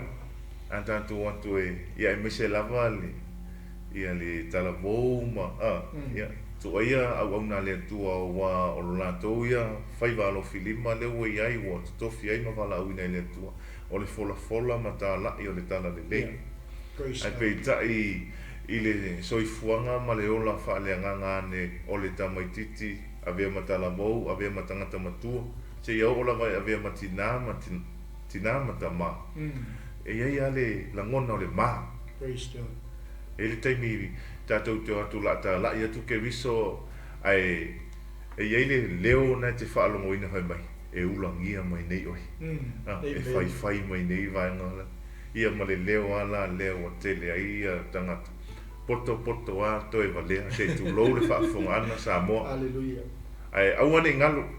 O manino fo ile fetalainga le ngata o le whaamalosia paulo. A le tala Yesu. Praise God. A whai e te mai tau a ulu mo tangata. O te mafu ila e tau oi i le atua. Amen. Ai o tau te popole pe atu o atu e tala i atu le tala le lei. Ai ia o tau manatua. E inosia o tau. Amen. E amusia o tau. E itangia o tau. Ona o le ingoa Yesu. Alleluia. Mena e whaamalosia e por kalama. I si o tātou atu nu pele Samoa. Aua tātou te popole pe tātou o tala i le tala le lei a Yesu Keriso. Whai mai Paulo. O le mea le whaanau i ailo na loto. Ina ia le maa i le tala ina o le tala le lei a Yesu Keriso. Pe ola pe oti. O le tangata ua ofo ina a tolo na loto. E whai e le ngā luenga mo le atua. Amen. E le i fo i Paulo. E le i whaafiti Paulo. A tātou mai tau nei le tele o whitama whainga tāna ui e le sa varinga la apostolo. E le i toi solo muli la vale apostolo tala ina o whinangalo le atua. Po le tala ina o le tala le lei. E ui lava na iaile au fete e nai, na iaile au le fia, na iaile a tau e le italia le tala le leile a Yesu Keriso. Ai le i fo i a le tau ina ilana ngā luenga tālai. Na alu, na sulupu na wa ilava ia le au na po le apostolo. E tāla i le whinangalo le atua. O le nau ta inga le apostolo. Ina ia whaola ina ni anganga wale atua malona malo. Ai le ngata i lea, o le bala awina lea o paulo. Mailona tua nai, ai whai mai le tala le atua, o le ipo le tala le lei, ua auto fia e avea le whaola tanga, ia i tātou ne. Hallelujah. Praise the Lord. Praise God. Amen. O le tāua i o le mele ua o le tātou whaasua. Ona o le ai seisi tangata e pito sili ona e manao e maro lona o la ngata lawu Yesu Keriso. Amen. Seisi tangata ke mga o anga mea uma e whai o lona o langa mea umalanga. Maro Yesu i lo o langa. Awai ke mga ke aru e maro ia le au mirio ngea ma le au tangata tau ta ua. Langa singa mea masau ke le ke mingi ia. Manga oki mea le ulor kamaraka pi, o lele kasi le lai. Pero po, kosi. Laki nei vai tau pasta. Mua tulou sa moa mana whaafonga mai. Mua kosi mai ulu alo ma whanau. Ia au whai ilangi fo lau ngā tua a i aso o mawai. O tama na e le foki e le taitaitu o se avano se tamai tite si kaidi mai. E tasi ale o tina ta whaalongo ita i laso. O ti whaata iti. Ia. Pau hale o le mea, o ti whaata iti. Au te le ropora leo winga o tamato ina. If you need to model someone in your life, model Jesus. Amen. Youth, praise God. Model Jesus in your life. Ongole, o le kasi ngā mea le ua ngai fo le pulkala me marfaso. So le e kopi e ka kou le langi ia. E le kopi e ka kou Yesu. Ma le tala le leia le atu ai kopi tātou uma lawaranga kako mai e fo ia. E tā ua tele model Jesus in your life youth. O le whaasoa me le apostolo o le tangata o iake viso. Ai le mga o mia le praise o tātou ma whai meu kako whaolaina. Ai vai a kunga lai Nē kū ma le kiu. Nē kū ma le papu. o le mea tāua. Ina ia aua i tau whaatau wa ina whina ngalo le tua. O se toi whaamanatu fo i le mo tātou umalama. Langa o le ke ranga lenga maua mai al kako vai kai mil mele o le kangi apu le ka mamal ki ngā. Ai koe kār ka mamal ki ngā le mukua. Moni lama. Al ke mingi. So le a kangi mai le ka mai kiki rong ka mamal ki ngā o ke ngia le whewhea. Penga o ke ngia lang kai kapi ya. Penga o ke ngia lang whea o asa. So le e pe e solo musa i māku o koe siki o kau i le siki o kau ia o kako wai kai le kako maua mai so le kake musu kake kangi lo ka mamalo ki ngā wai koe whasikai e koe whasikai ka mato o se toi whawhango mai tātou i tātou mata ala pia tala wou model Jesus in your life o wai ke e le copying we don't copy the style of this world model Jesus in your life ke vai e manguia e copy a kako vai ko wa mo wa ia ma o ko kako i whaingata whawhita uli e whamanatu fo i porkalame i tala wau mole sa mo whawhongwhonga mai awana i ngano le sau o le li o le lalolangi le sau te mine e le o toi sa wali wali ua matua i ta mo ea le mea nai whaatusa ai nai whaatusa e peo le alu o le leo na tangi me sa ili se na te aina me na veto ai pe on sa unora una le tua au tatu te topia le lalang au tatu te tan nau le lalang pe tatu te kopia le sawa le wo ele lalang il termine ai tatu muli i ao Yesu le ngatan tatu manui ai le ola nei ia ole ola atali o lo fa atali mai mo tatu praise God le la tatou whaasolu. Ma la ia no le lava tatou taimi. Le la tau mawhai lava e wha umman tau pule mua. O ngā lele koe ke le se wā inga le totoi.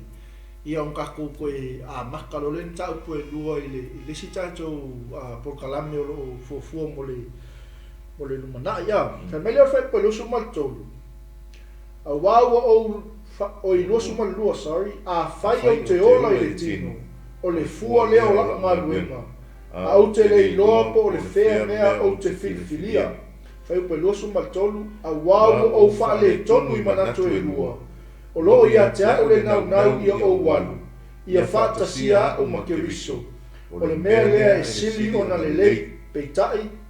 Ia au tu mau le tino. O le mea lea e sili o na ngā ia te o tou. Luasu malima. Ua o mau tinoa le nei mea. O te tu mau. Tātou te tūtū mau whātasi fwoi uma. Ina ia alu o tou. Ma ia fia i le whātua tua. Ina ia whātupu te leina ailo o tou oli a ke riso Yesu ona o au. I lo toi alu atu ia te o tou. Amen. Whai meila ia o le tangata o le ua ola i le soifuanga ma le o langa Yesu ke riso. Ua o wha le tonu i manatu e lua. Melhor malama pasta po amana tu e rua. Melhor la apostolo Paulo. A fai o te ola. O le fua le ola unga luenga. Ia se mele ka ua i fa ngale le o le vango fa ngale ola le tu au mai mo ka ku mala va. E malo se la kala mo kala mo le kala mo. Vai. Ia ma se foi a inga o le tu. Mai tala la apostolo Paulo, o fa le tonu i manatu e lua, a fai o te ola, o le fua lea o la unga luenga. Amen. Fa unga le kaini. Fa unga le le manawa wa mai e lea tua. Kako ke fa au wau, ele fe au o le tala le lea. Mai la ia o tala la apostolo Paulo. A ia fa tasia uma ke riso o le mea lea, e sili ona le lea. Ai peitai, ia tu mau le tino, o le mele sili ona o ngā. Ia te auto. Praise God. E fai fo yo le ngau o le apostolo e fia i ma Yesu. Ia au le tūritin. O le mafau fo le apostolo i le kalesi. Me le o le apostolo Paulo. Ua fa le tono e manatu e lua a fai o te ola o le fua le ola o ngā luenga. A fai o te tū mau le tino. E sili o nā o ngā le ia te o taua. Me le o fai po spulu ma le lua suma lima. Ua o mau tino le nei mea. O te tū mau, tātou te tū mau whātasi fwoi uma. Ina ia alualu o tou ma ia fia i le whātua tua. Ina ia whātup te le ina aino o tou oli a ke riso. Ona o au. I lo toia watu ia te outou. Amen. I'm torn between two desires. I long to go and be with Christ, which is far better for me, but for your sakes, it is better that I continue to live. 25. Knowing this, I am convinced that I will remain alive so I can continue to help all of you grow and experience the joy of your faith. And when I come to you again, you will have even more reason to take pride in Christ Jesus because of what he is doing through me. Amen. Ole fatu mawin ole oli. Fatu mawin ole tatu walu lofa ileli. Melio tala la apostolo Paulo. A fai o te ola. Ole fu ole ola uma.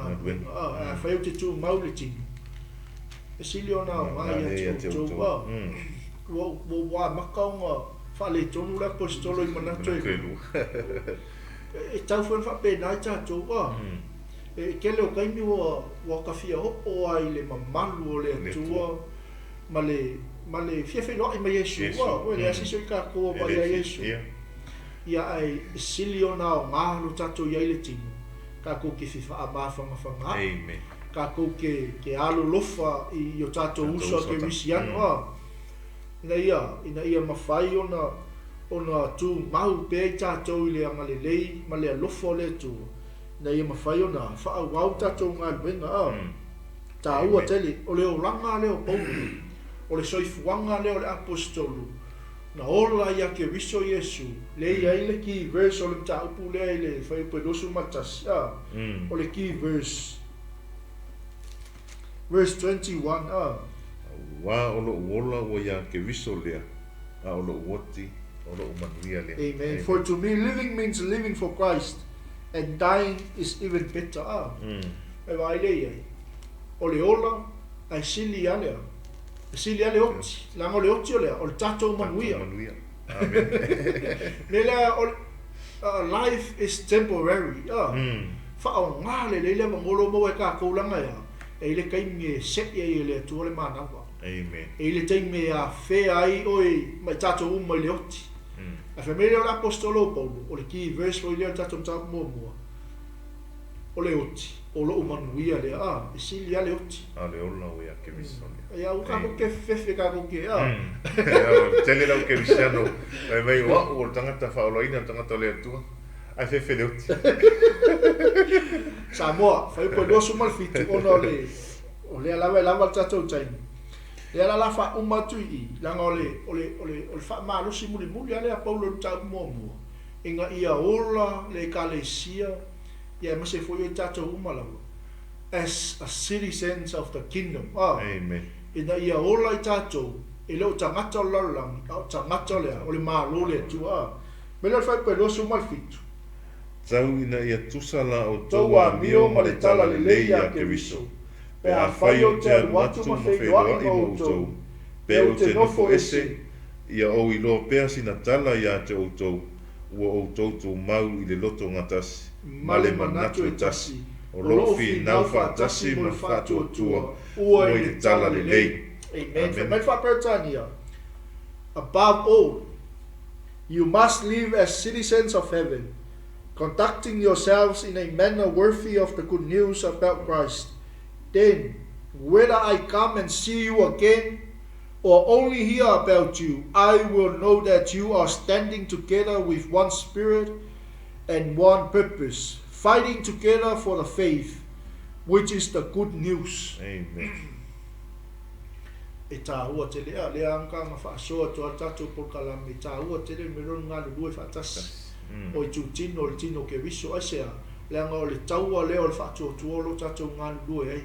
A inga o le tua ngā le wha malosi lea la apostolo Paulo mai tau ina ia tusa la au taua nio ma le tala le leia ke viso me lea le wha malosi to il polkalami mo tātou. We don't copy the style of this world. Amen. Maro Jesus aisea inga ia kau le lei kala le leia e copy la ka kou larolangi e le ino la pole ale si kala e wha pusa le kala le lei le ua au mai e le tua e fai mo tātou faiva.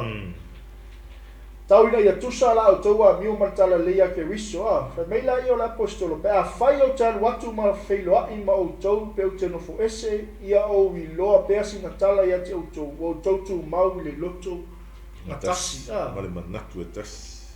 Amen. Remain in unity, in one purpose. Ia leni ta ua te lea fa mele o polo pe ka ku kile koi feilo ai.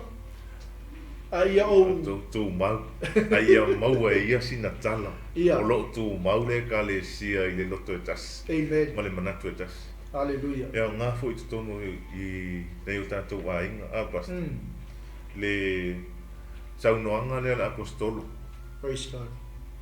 langa le mau tino e paulo e ile tai me alu ese male ka le sia Yeah. a le nau ta inga le apostolo ia mau asina tala o lo tu mau pele ka le sia le Filipi I le loto ngata sitasi o le loto e tasi e au ngai mata la ile tala le lei ale atu ia le tato nunga fa penato no le tato waina po fe lava le me tato te ia ai au nga e te tau ona tato nga lu e fa tasi le loto e tasi a fe amata mai ia pas amata mai ai matua a nga lu e fa tasi le tamama le tina o le wha mai papana I te tono le ai.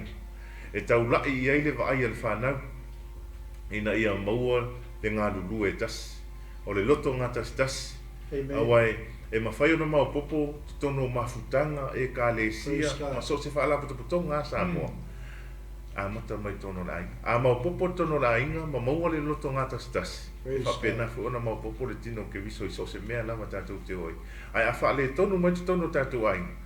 E fa pena fo ila ona le mo popo le turanga le au le nau ta inga le al to ina Paulo le ka le sia Filipi po fea lava e ye le taimi e le mafuta fa ta se Paulo ai po fea lava le me ye Paulo e mana o a Paulo ia maua sinatala I le ka le sia o lo tu mau le loto ngata tas ma le loto e tas I le tala le lei a Yesu ke wisi. Praise God. Amen. Mai le apostolo Yo ko ngalu fakas. Fight together, the fight of faith. Amen. For that is the good news. For that is the good news. Melia. Pole a lava le po fea lava ki ngalu ai. Ole fa mafa mo tato o tato o tangata le maru. Amen. O tato o fa na o le tu. We have one battle, we have one motive, we have one mission. E kasi ka komisioma inga ia faolaina tangata amen ia fa malusia se nganga o kau fa vai vai praise God mai leo tala la fionga le to ma ngai ia fa peretania and see you again or only hear about you I will know that you are standing together with one spirit and one purpose fighting together for the faith which is the good news mai leo fa pe los fun male valu ngai lalo o loo le whaamatauina o tau se me tasi e la tau e te te mai. A wā o le whailonga lea ia te I la tau o le maraia. A o le whailonga o le ora ia te o tau. E mai lea tua fo I lea. A wā o whaifuaina ia te o tau ona o ke riso. E lena ona ia whaatuatua ia te ia.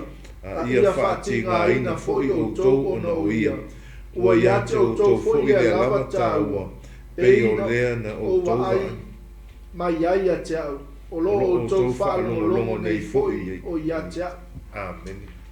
Praise God. Don't be intimidated if any way by your enemies. This will be a sign to them that they are going to be destroyed, but that you are going to be saved even by God Himself. For you have been given not only the privilege of trusting in Christ, but also the privilege of suffering for Him. We are in this struggle together. You have seen my struggle in the past, and you know that I am still in the midst of it. Ese le tāua. O le whaamanatu mai le upo le tua mo tātou umalawa.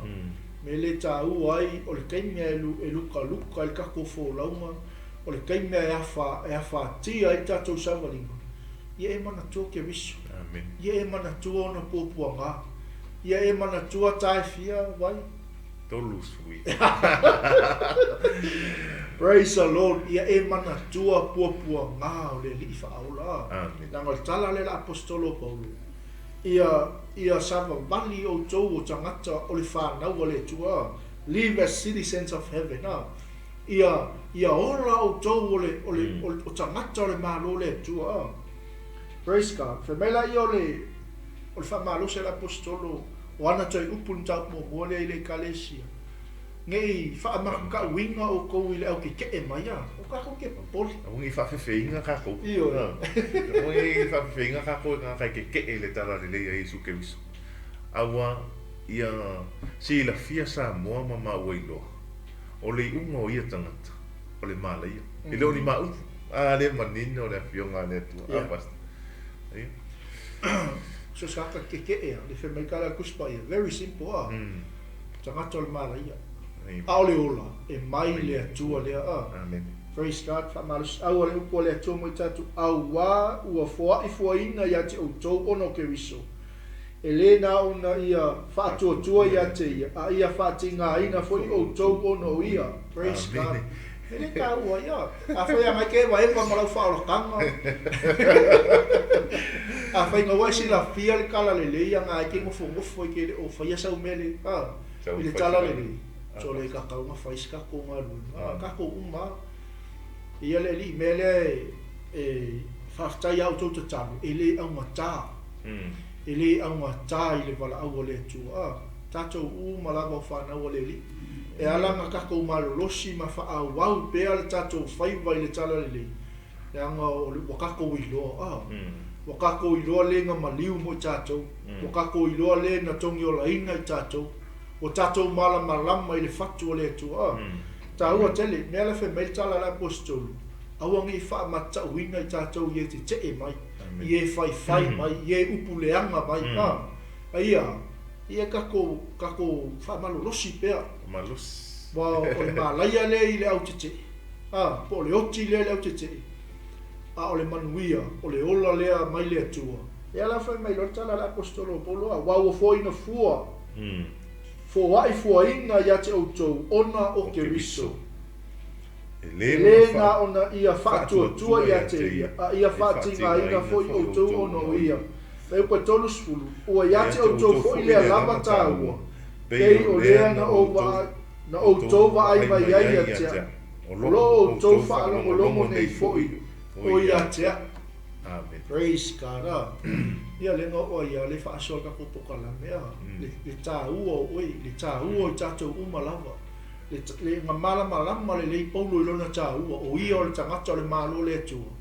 E ka kaunga ngā mako i post mai ale apostolo.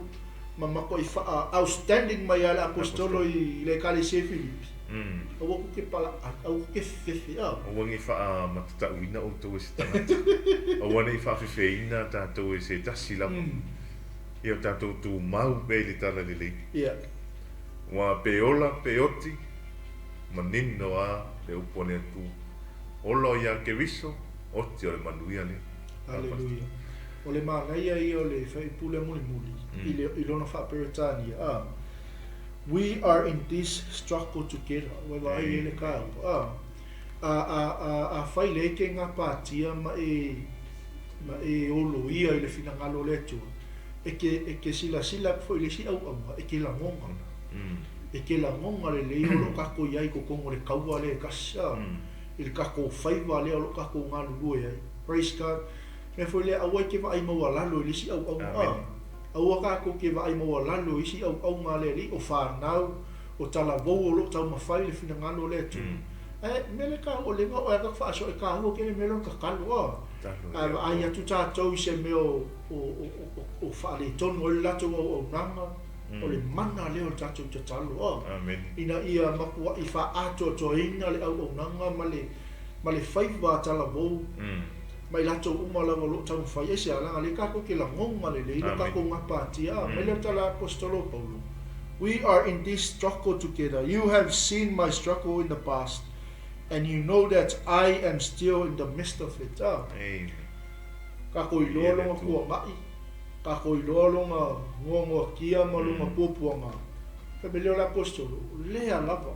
o lea lava o kongo o fa pui lea lava e fa ya lea e fa au me lea sa mo lea tunu pele le tino ke wiso a o ke me e ngapa tia i tato ma a fa ina i tato i pupu ngar sa malinga mal fola au ane ngalo ia te o lo tato ti ngafa tasi mo ke wiso amen ya suma mai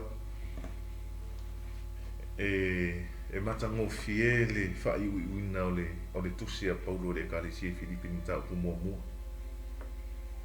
awane fa mata uine tato setas awa o le tau yo ia tangata o le malaia a o le manuia o le nau e ta la ile tala le leia le tua o le ona me foi le na fai ele tala to ina Paulo pe o te olo pe o te oti o te le fefe la se metas anga ilo e Paulo o nga lu e fata simo le nga o le tua pe ona ta ua le ona le tua sa mo i le fa o la ina no fo se tu lo e ai na to o lo fa pia o fa o la ina o te dia Yesu e ve mari mo fa o ia e mana tua le feta laina Yesu o le fia muli mai a te au fa fiti o ia te mamor sa tau Pela o le to ina le Paulo.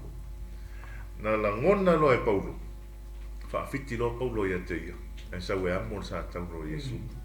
La ele fai atu a meta tu o so me se la au te le ta to amo a pas. E ai amor tala le le Yesu ke viso mal tu lo malo mo tino e te ui fa fita uli o le olanga fa ke visian. E te ui pua nga ma fai ngata na ui e ke viso. Fa pena foi le savali nga Paulo le tala le leia Yesu ke viso. Ele iui mai Paulo fa pena le savali atua o Yesu le ala upumoni ma le ola. Amen. Aluatu i o Yesu le ala upumoni ma le ola. Le ai. Hallelujah. Aluatu Paulo tolu i vata ya Yesu. Ai le mta upu le ai le tala inga por nga luenga Paulo. Fai mai le nga luenga na esfulu ma le ola. Na sasa foi Paulo. Amen. Ia ele o ta ua la leo wha ingo tā pau. Ai, a tātou tilo iai. Na fasi fo i Paulo e tangata. Ona o le tala le leia Yesu ke viso. Ai longa o eise se o tātou o fasi e nisi ona o le tala le leia Yesu. Apas. Tātou te le i o i pua ngā na o i Paulo. Ai ta tau ona tātou ui ai. Pea whai tātou te nau lama e tā lai le tala le leia Yesu ke viso. Ia maleola lea lewa umana fai mai eile apostolo. O lo tātou wola, o lo ia ke riso lea. O lo tātou woti, o lo tātou manuia lea. Amen. Ia le tua ne fiafi te le o le fai unga lea o tātou au tua e peona ia tātou series o lo whanga solo o le Joy in Christ a po le OLIOLI. Ia lewa o mon tātou talatala ina tātou mua. I le whawhilo inga le apostolo o lana tatalo e le ngata fo i lea o le oli o le apostolo o le tala le leina tala ina mai tono o whakuipui ia o whaasolo mai fo i lea i leo langa mai so i fuanga o le apostolo ia ke visu se ia o lava ina whamalosi au ma le apostolo ina i o tātou ola o i tātou o tangata o le malo le atua e tā ua tele mo i tātou umalawa ia e ono tātou taini o le tulai lima nei le fiafi o le tātou au nanga ia o le taulanga fiafi mo oi malu ainga sunga tase ngainga ia fiwales pe o na tātou ia fiafi o pokalame whatulanga ina tātou au nanga ia au ngale au nanga mo oi ina ia mwhai o na tuli pea sa tātou ai mo le li ai o le nei vaenga o le fiafi e mo le atu le nganga whaftai tele lava i lau mai moa malau longo mai fo ni fiafi tala ina o le fionga le li ia o te talo ia fe soso ni ina le nganga ia le tua o tatou loto mo tatou mafau fau ina ia mwhai o na tatou langona ina whai o na tatou i loa le tāua ua avea i tatou o kiwisiano ua matutua whaale nganga ia mai tatou umalava o whanau o le tua tau tatou malama le lei ia lo tātou whaamoe mo lo tātou tāua. Ia e whaftai fo i le loto le nea fiafi ia ono awanoa taimi au mai eleli. Ia e tātou te ngā lulue whaatasiai mo le toi whaamāloi au ngā lulue I le upu le atua le nei fo i vaiaso, mai se fo i au na le li i o lo o whapena o no manu masa ili le atua. Ia wā ia le ngā luenga le li i o lo ngā lue ai, ia mai tau neima le sunga ia vai. Ia watu le whaftai tele lava o no le whawnoina fo lo tau taimi. Ia tātou te whaasoa ai, o tātou whetuwha i le upu le atua. Ia ia ngā mo tātou malava. Ia o le nganga lava ia, o le astala mas upu o le longo maalia i lau whaafonga. Ia matua atu i ngā. Ia mana o mia lava leo talo, ia wa lava le whaua wina o le au nanga. Ia e maise o le tātou wala wina. Ia o le atu i ngā atu ni ewa noa le sunga ia vai. E nga te whai wina le tātou polkalame i se talo. Whaftai sa mua le mafuta mai. Ia, whamanuia le atua i fuafuanga o tutoe o le nei aso. Anga le lei atu ia la umo le auia. Sau ina o tau le mana o le toto Iesu ke wiso. Ara tātou whai u le talo. Nā tia lo mātou whatau waa le atua. Ao le vi inga. Man whanene tanga tō mau ma fo i lea i lo suafa mamala. Whaftai tele ta mā i le porkalama o le nei afiafi mo le nei aso. Le atua. Ua mai arenga luenga le tangata. Ai mātou te tatalo i le nganga pa ia o la ua fio e ngā lue ina. Ina ia uluuru ia ai o fina ngalo le atua.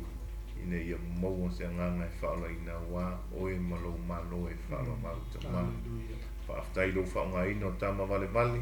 E ala atua i lau fe au le atua i le nei aso. Sa maa whamanuia sio mātou atu nuo mai mua ma whaafonga mai. O a fo i ni fuafuanga o tutoe o le nei aso o lava singa ese le atua.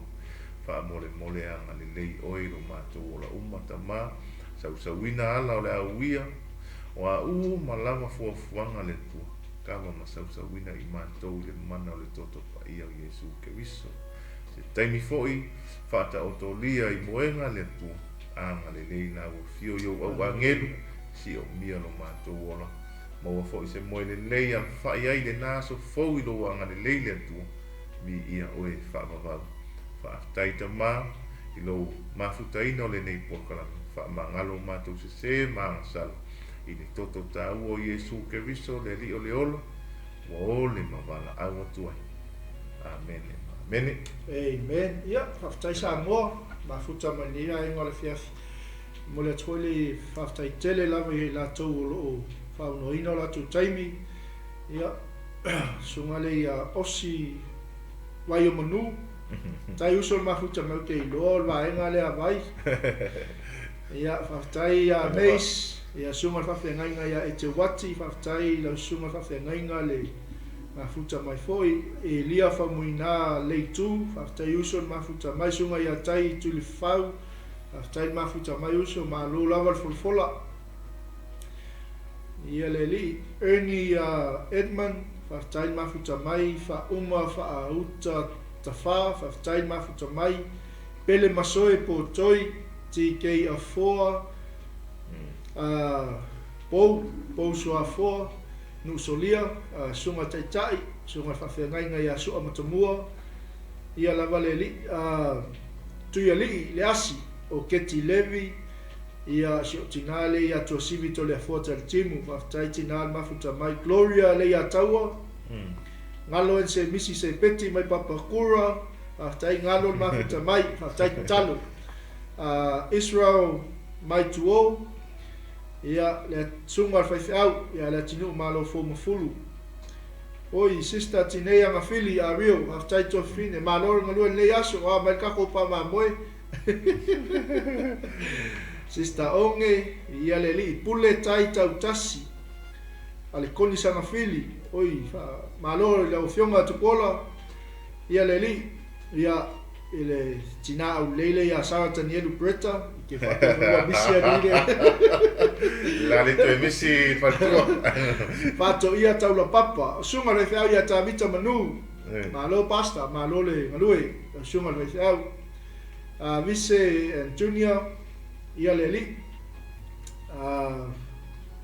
se fuluiva come whaftai mafuta mai ia lava le Tony sa Henry le pale so le sia uolea mai sa moa ia le uso foi sa ma onga fatasi la aso ia langa le toe malainga uso pen tu pai fe po fruan ma lole malang manuia ka sunga pen ka vai fo yo vai so le vai ku mai so ka ko ku ia le li sunga fa fe ngai ngai ya teki as mola tia pesta tai pasta le ute Williams pale so sunga le wa ya pale so ia la wale tu vai la sina fea fa tai tina sunga ya fausa tia mai se foi oi sunga fe au ya muy en clara for sui fa tai pasta ma futa mane fiafi e langa le le tu ya tu ma wala wina ma tai tunu ma fono fa tai ma futa mai Mark Philman Paulo Malele sunga ile fatua ya Campo Ferretti Joy ia Irene Lene Sopuanga aftai mafuta mai ia fa malulua tu foi pe asele fa leuina to lo swafa ia lo silafia la mai le tua ia lo loto mo lo fina ngalu ia ile nei fo ia fiafi sunga fo fa fa ngainga mo auna le tua o le loat ia ile anga le leio le tua ini so misia ku lisi vai e fal tua na eve fiu ia le li ia aftai le mafuta mai ia Irene Lene Sopuanga, ia, o Leone tapu vai, ia, whaaftaile mafuta mai, ia, whaamanuia le atua, ia, nisi langa o wawele alu lunga le disi, le ki ofo i avisi sto ina ia fiua lesi le telo tari, o le wawele le disi, ia, au le tatalo, whaaftaile mafuta mai, whaamanuia tele le atua, ia, ngalele atu le atua ina i otu ainga, o animana onga, ia whaatau nuina e le tua i lona alofa atu noa. Amen, ia. Soifua mai manuia. Sa mola tu peli.